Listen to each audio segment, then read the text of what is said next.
Hello guys! Magandang hapon sa inyong lahat. On this Churgas Mama Sagri channel, a faith healer o Zamatarder. So ngayong hapon na to, tignan natin ang sabihin sa inyo ng ating mga gabay. So this is a special gabay for the month of September 8 hanggang September 14 for the sign of Libra. So Libra, welcome sa my channel. Ano kayong messages, advices, and spirit guides sa ating masasaga for today's video? Kanino kayang energy or kaganapan sa buhay ng mga Libra signs ang ating mga hagilap? So guys, this reading is a general reading lamang, hindi lahat makaka-resonate.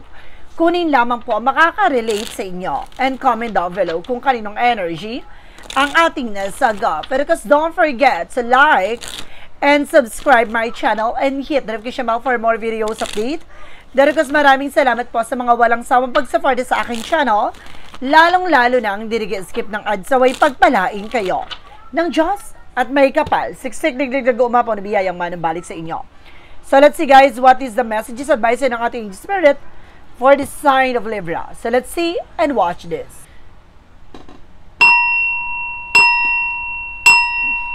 Angel Spirit Guides, please give me an information po. Ano kayo gusto sabihin sa inyo ng ating mga baraha? Tuklasin at alamin natin yan, guys. So, there's something with a death card. No, there's something an ending and a new beginning. So, may mga bagay na matatapos na may mga bagay na talaga mawawaksi at talaga mawawakasan na. No, talaga ito na yung panahon at pagkakataon para tapusin na ang kahibangan ng mga bagay-bagay sa paligid mo. No, there's a transformation na maaaring bumalik yung sigla, ganda, o may mga bagay na talagang matatapos na. No, there's something that several comes with opportunities, options, or maaaring confusion. No, may mga bagay na maaaring tapusin na. Ano man yung bagay na nagbibigay kaguluhan sa utak mo at sa isip mo at sa sitwasyon mo. So, lahat na may mga bagay na maaaring nagbibigay kaguluhan sa utak mo ay maaaring unti-unti na mawaksi, mawala at matanggal. There's a King of Wands, a vision. Unti-unti mo na rin masisilip at makikita naman yung bagay o posibilidad na mangyari in the near future. So, makikita mo na mga kaganapan na mangyari sa hinaharap mo o yung posibleng mangyari at maganap. There's something, guys, with the Knight of Wands, so something of perseverance. Kailangan magtiyaga. No, magpatuloy sa iyong ginagawa. So, kailangan mo lang gawin yung bagay na alam mong nakakatulong sa'yo. There's something near to success. Napakalapit mo na para magtagumpay. Ngayon ka pa ba susuko? Ngayon ka ba aatras? And there's something the Nine of Pentacles with a security. Magkaroon ka ng seguridad sa lahat ng bagay na gagawin mo, lahat ng bagay na iisipin mo, lahat ng bagay na pinangahawakan mo, bigyan mo ng seguridad. So there's something, guys, with Justice card. Don't you worry, there's a karma is waving. The Justice is something a Libra card. No, there's something a Justice for something a balance. No? Skill, timbangan ng katotohanan o timbangan ng hustisya. There's a Death card, represent with a Star card. No, maaaring ito na inihintay mo. There's something, a transformation that brings you a fulfillment, no? And dreams coming true. There's a star na maaaring magningning na ang katuparan sa iyong pangarap, maaaring tapusin ang paghihintay. O may mga bagay na maaaring matapos na. And there's a page of sorbing curiosity. So, maraming mga bagay dito na maaaring kumukuha ng information, no? Nagsusubaybay. At marami talaga dito na nag-aalam-alam sa lahat na nangyari behind your back. So, maaaring, ito yung bagay na unti-unti ka na maliliwanagan. And because there's something, the Nine of Pentacles, there's a blossoming. No, may paglago talaga ng finances dito, may paglago ng sitwasyon. No, maaaring sisibol lang panibagong pag-asa dahil makikita mo na unti-unti nang nararamdaman at gumagalaw ang ginhawa. No, parang gumagalaw na yung baso, nararamdaman mo na there's a changes and development sa situations mo. No, at the same time, there's something, guys, with the Kingman in reverse. No, maaaring some of you nakakaranas ka ng delays and cancellation, but kailangan mo magtiyaga, no? Kumbaga, kailangan mo manatili sa ginagawa mo, huwag kang mapanghihinaan ng loob, bagkos nasa tamang direksyon ka. What is the Nine of Pentacles? Represent with the Ten of Swords. No, magkaroon ka ng seguridad sa lahat ng plano mo, lahat ng gagawin mo, dahil mayroong traidor or may mga taong susubukan kang pabagsakin. at linlangin. What is the Justice card? So there's a Page of Pentacles. Invest wisely. Maging balanse ka sa lahat ng bagay na gagawin mo. Lahat ng plano na gagawin mo, balansihin mo. No, huwag ka mag-alala, ano man yung bagay na gagawin mo, kung ito ay makakabuti sa iyo, magkakaroon ng reflection with a good way. No, in a good things. So there's something that's that card, because the Star card represents with the Queen of Pentacles, being practicality and maturity. No, maging mature ka sa lahat ng bagay na hihilingin mo, lahat ng bagay na gusto mo mangyari, kasi kapag nakuha at manatamo mo na yun, hindi mo na yung mababawi ni naman. No, maaaring kailangan, kung ano ba talaga yung gusto mo, kailangan pag-iisipan mo ano yung magiging cause and effect ng bagay na to. Dapat alam mo yung disadvantage and advantage ng bawat gagawin mo. No, hindi pwedeng, kumaga kung ayaw mo niya, bibitawan mo. No? Hindi yan parang kanin na pag sinubo, pag napasok kay dudura mo, hindi mo na kaya, parang gano'n. So, kailangan pag-ingatan mabuti ano man yung bagay na iyong gagawin. This is something the King of Cups. Now, there is a devoted supportive person na maaaring may gumagabay sa at sumusuporta sa'yo. No? At maaaring may tumutulong sa'yo. At the same time, parang may gabay na maaaring laging nakasubaybay sa'yo. No? So, there's a disaster guide. So, there's a tower moment for major changes. No? Some of you, malaking pagbabago talaga magaganap sa buhay mo. No? May mga bagay na maaaring lumago at gumanda na ang eksena mo. And this is something the Four of Wands. By celebration, no, maaaring kakantan mo na at makakamit mo na ang kaginawa at kaayusan dito at magtutuloy-tuloy na ang magandang kapalaran sa'yo. No, talagang ano man yung bagay na hinintay mo, makakamit mo na. No, this is something twin flame energy and soulmate connections that there's a 11-11. No, there's a something 4 of Wands by 11-11 represent there is something a wish coming true. Matutupad yung mga bagay na hinihiling mo. There's an Eight of Swords. Tulad na sinasabi ko, mag-ingat ka, magkaroon ka ng seguridad sa sarili mo dahil nasa paligid mo ang traidor. No, there's a sabotage and traidor na gusto kang pabagsakin at ito ay nasa paligid mo lamang. There's an environment and toxic people around you. Just being aware, dahil hindi ka naman tatraidorin ng hindi mo kilala. Tatraidorin ka ng sarili mong kakilala. Ganun yun. No, there's something the Knight of Swords, there's a success driven. So, unti-unti na magsasaksiyan. Magtatagumpay, gaganda ng sitwasyon at bibilis ang takbo ng eksena mo. So, for the outcome, there's something that 5 of Wands. So, some of you guys, no, matatapos na raw ang mga komplikasyon, negatibo, at nagbibigay komplikasyon sa sitwasyon mo. No, ibig sabihin, magtutuloy-tuloy na matatapos ay mga suliranin, mga problema, maaaring maging mature ka lang sa lahat ng kilos at galaw at mga pagdidesisyonan mo. And there's a hyphen for lesson learned. Tulad ng sinasabi ko dito, matuto ka. No, kailangan kumbaga there's a religious factor talaga. No, there's a spiritual involvement. So, ibig sabihin talaga may gabay na tumutulong sa'yo. There's something that there's something an action and movement. Magkakaroon na ng changes na development sa situations mo. No, gagalaw na ang baso, gagalaw na ang sitwasyon, mararamdaman mo na unti-unting giginawa ang pakiramdam mo. At ang sitwasyon mo, mararamdaman mo na ang kaayusan, karangyaan at tanda ng takbo ng iyong negosyo at buhay. So, there's the 2 of Wands, no? So, there's a choices. Piliin mo lang. No, kung sino yung mga taong pagkakatiwalaan mo at piliin mo lang yung mga bagay na gagawin mo. Alam mo dapat yung magiging benefits niyan, alam mo dapat yung magiging causes niyan, alam mo dapat yung mga bagay na alam mong babalik sa'yo. Pag-ingatan mo ito. There's something that Page of Cups, listen to your intuition and listen to your gut feeling. So, ibig sabihin, meron ka ng hinala. No, kung sino man itong gumagawa sa'yo ng hindi maganda o sinasabota, tinatrader ka or either impostor. No, nililin lang ka ng tao na to at pinapasakay ka at pinaiikot-ikot ka. Makinig ka. Nasa paligid mo lamang ito. There's something, guys, with the 8 of Cups, you need to moving forward. At you need to getting away from the situation. Kailangan mo makalis sa hindi magandang sitwasyon. No, huwag ka mag-alala, unti-unti ka na makakamove on at makakabangon. Ano man yung bagay na ginawa sa iyo, there's something bounce back. No, what goes around comes around. Babalik sa kanila what they deserve. So, let's see what is additional messages tayo. Pagdating sa finances and career, love life at kalusugan, let's watch this. So, we're back. So, nandito na tayo, guys, no, about sa finances and career, love life at kalusugan. Alamin natin yan, guys. Tumbukin natin lahat ng kaganapan sa buhay mo sa lahat ng aspeto. Kung paano natin bubulabugin lahat ng kaganapan sa buhay mo. Handa na ba kayo? So, nandito na tayo, guys. Okay, so there's a 6 of Wands. Pagdating sa finances and career, huwag ka mag-alala. Magiging matagumpay ka. Gaganda na ang negosyo na buhay mo, tatakbo na ang magandang kapalaran sa'yo, paparating sa'yo. So, there is something, guys, with the Six of Swords. Now, there's a transition.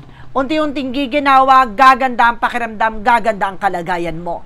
Unti-unti ka na makakabangon sa mga utang at mga problema mo. And there's a Three of Swords na makaka-recover ka na sa lahat ng mga struggles, obstacles, failures, suliranin na naman yung bagay na pinagdaanan mo, ay maaaring unti-unti nang giginawa at gaganda na ang pakiramdam mo. No, gaganda na ang sitwasyon, gaganda na ang eksena mo. So, let's see what is additional messages tayo with an angel spirit. No? So, there is something that Queen of Cups, emotional intelligent. Pagdating sa emosyon, maging matalino ka, maging wise ka. Huwag kang padadala sa tensyon. No? Huwag kang padadala sa mga sinasabi ng mga tao sa paligid mo. Some of you guys, nililin lang ka lang nila at tinitignan kung gaano ka karupok o gaano ka kasyunga sa sitwasyon nito. Na parang paiikutin ka, paglalaroan ka, titignan kung mabilis kang maniwala. No? Parang dahil sa kumbaga mababa ang kalooban mo, no, talagang uutuin ka. There is something that sound card with a fear, positive outcome, huwag ka mag-alala. Lahat ng bagay na to ay maaaring magiging magandang posibilidad. Magiging magandang kalalabasan, kumapit ka. And there's something with the Four of Swords. Some of you nagkakaroon ng over-fatigue, sobrang pagod, sobrang paghihirap, maaaring unti-unti nang giginawa, kailangan mo lang ipahinga yan. No, masyadong pagod ang buong katawan mo, buong physically mo. Now, there's something, guys, with the Six of Wands. Pagdating naman tayo sa love life,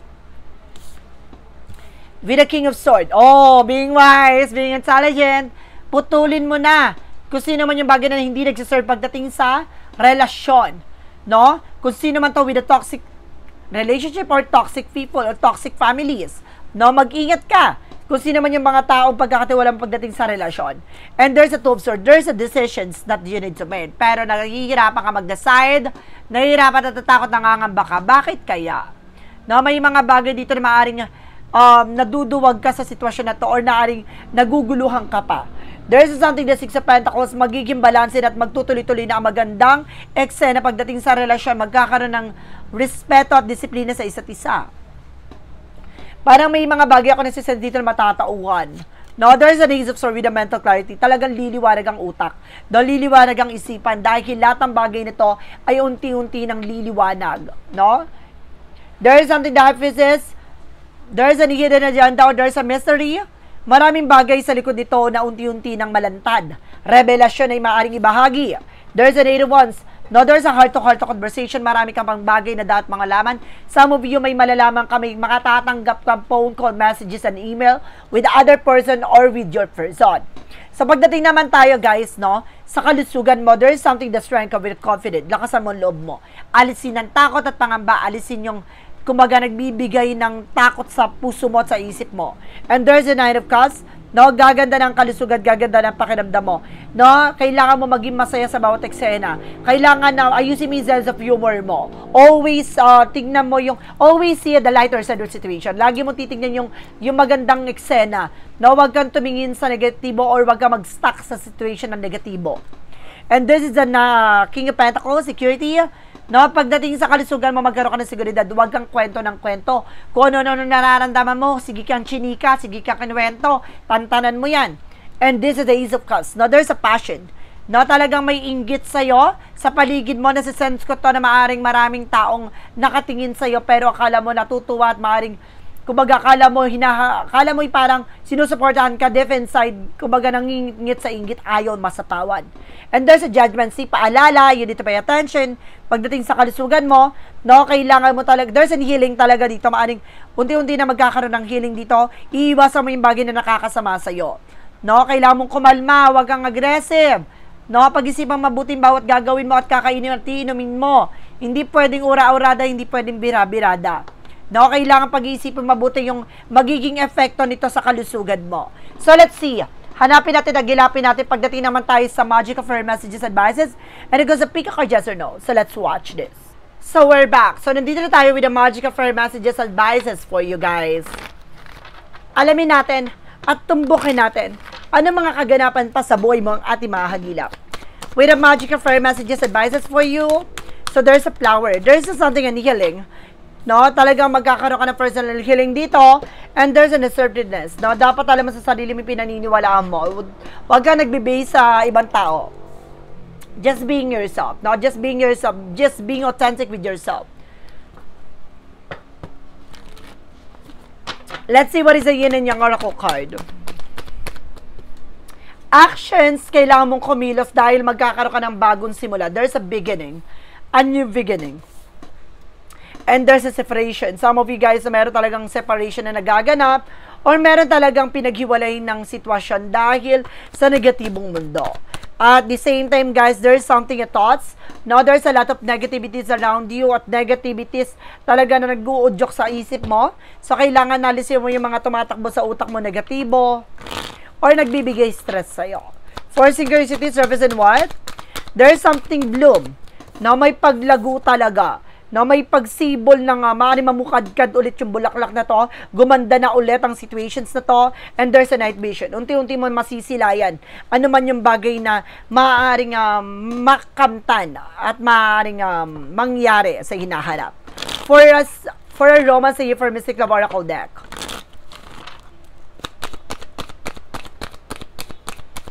For romance, say for Mystic Love Oracle deck, represent with a sign for love. May senyales ng pag-ibig talaga dito. Now, at the same time, there's a healing, releasing. Unti-unting ihilom, unti-unting gagaling ano man yung bagay na iyong nararamdaman at nararanasan. There's a gambling. Now, there's a something, guys, na iwasan nyo yung sugal. No, may mga bagay dito talaga na parang isusugal mo ang inyong relasyon. No? Parang ilalaban mo. For Archangel Michael messages, energy healing works. Talagang may healing talaga na mangyayari at magaganap. No? Hindi lang siya physically, mentally, emotionally, with material thing din. No? Maaaring kumbaga unti-unti nang hihilom, gagaling no ang iyong mga sitwasyong karanasan na maaaring nagbigay kagipitan sa'yo. For Jesus loving quote said, whatsoever you shall ask my Father in my name, He will give it to you. No? Tulad ng sinasabi dito, ano man daw yung mga bagay na inilalapit mo sa ating Panginoon, kung karapat dapat tong ipagkaloob sa iyo, ibibigay niya to sa iyo. Hindi mo pa hinihingi, pinagkakaloob niya na sa iyo. For angels number represent what? So, huwag kang magtaka kung may hinihingi ka sa ating Panginoon, nilalapit ka sa Kanya, hindi binibigay, that because of may bagay na kailangan mo munang maunawaan. O may mga bagay na hindi karapat dapat sa'yo. Ano man yung bagay na inilalapit mo. And there's a 21:12, it's up to you. Nasa sa'yo yan. Even it seems like you're not making any meaningful progress, things are moving in the right directions. If you see this number, it's a sign that everything will work out in your favor and your dreams will come true soon. See? Hindi mo man nakikita sa ngayon na may mga changes and development and transformation na nangyayari sa buhay mo. Wala ka nakikitang pagbabago, pero huwag kang mag-alala. Nasa tamang direction ka. No, huwag kang mag-alala lahat ng bagay na yan. No, parang parang ano to eh. No, wala ka nakikita pagbabago, pero tinatambak mo lahat ng mga bagay na ginagawa mo. No, at the end of the time, parang iniipon mo. No, darating yung araw na aanihin mo yan. Kumapit ka. Kaya sinasabi na matutupad yung mga pangarap mo sa mga susunod na eksena eh. No? Ibig sabihin dito, na tuloy-tuloy mo lang yung ginagawa mo dahil aanihin mo din yan. What is the Money Move Oracle deck? Represent with a saving. So, kailangan talaga mag-save ka for your future. Hindi pwedeng gastos ka ng gastos na walang katuturan, na walang kahalagahan sa bagay na yon. So, kailangan pahalagahan mo ang yung mga pinagpaguran. What lies beneath with the future?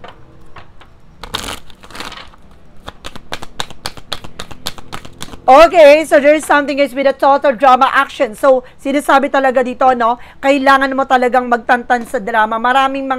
May maraming mga chika dito or issue na dumarating sa'yo. Maraming mga lumalapit sa yung eksena na kwento nila yan. So, ibig sabihin, bida sila dyan na kesyo ganto, kesyo ganyan. No, para, hindi mo alam, nililang ka lang nila sa kwento nila. No, gawa-gawa lang nila yung kwento na yon. So, it's time na para baguhin mo na. No, yung dramang ganun na bumabalot sa mundo mo at sa buhay mo. Now, there is a clarifying for a love situation. Ibig sabihin, hindi porkit nakikita ng camera ay totoo. Behind the scenes, may katotohanan sa likod niyan. Ibig sabihin talaga, palabas lang. Diba? Kaya total drama is something palabas lang. You need to take an action na huwag ka na makinig sa mga sinasabi niya. Now, there is something controlling. Ibig sabihin ito na parang minamanipulate ka or parang kinokontrol ka na para maniwala ka sa ginagawa niya or sinasabi niya, kailangan mong pag-ingatan, pangalagaan ano naman yung bagay na nangyari. Dahil, kumbaga, nandito ka sa position na parang nag-struggles ka. So, parang talaga sinusubukan ka na manokontrol. No? There's a shadow work represent what?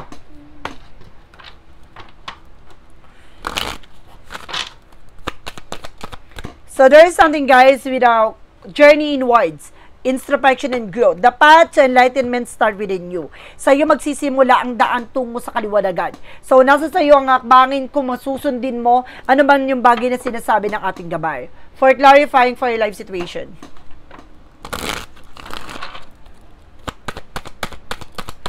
Okay, so there is something, guys, with the rising flames.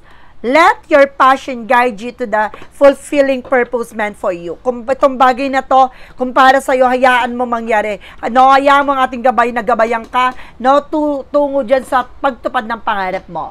What is the path of the light? Represent what?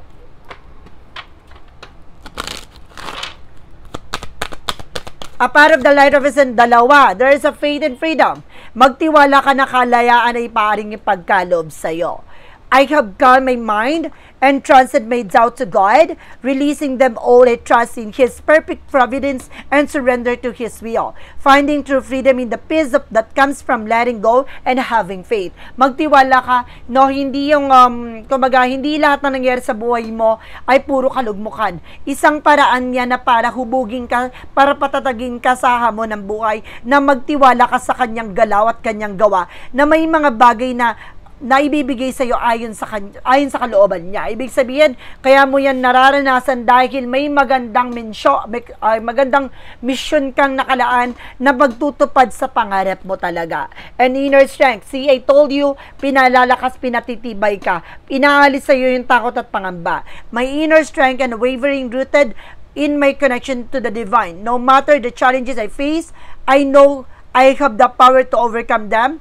True self-beliefs and resilience, I tap into infinite well of strength that lies within me. Talagang manggagaling sa'yo ang kalakasan. So, let's see. What is the additional messages with an angel spirit pagdating naman tayo with a pick a card, yes or no? So, let's watch this. So, we're back. So, nandito na tayo, guys, with a yes or no pick a card. So, before anything else, guys, no, kung bago ka sa channel ko, ang pick a card, yes or no, ipapaalam ko lang sa'yo, pwede ka magtanong. Isa lang ang magiging sagot dyan within 1, 2, or 3. Then, of course, kung nakapili ka na ng magiging tanong mo, nakaisip ka na ng magiging tanong mo, pipili ka na magiging sagot sa tanong mo. 1, 2, or 3. Kapag nakapili ka na, please comment down below. Malalaman mo na ang sagot dito ngayon na mismo. So, let's see. Mag-ano lang ako ng mga seconds, no? Nang sa ganun makapag-isip ka ng maayos. Okay? Isip-isip na, guys. Shuffle lang ako ng very light.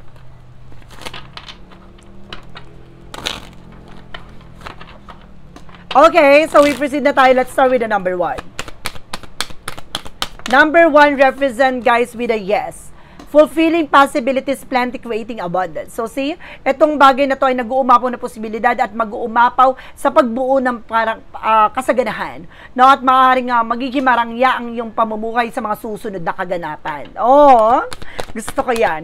Number 2, there is a no. Feeling fragment cracking under pressure. Huwag mong ipilit yung isang bagay, lalong masisira.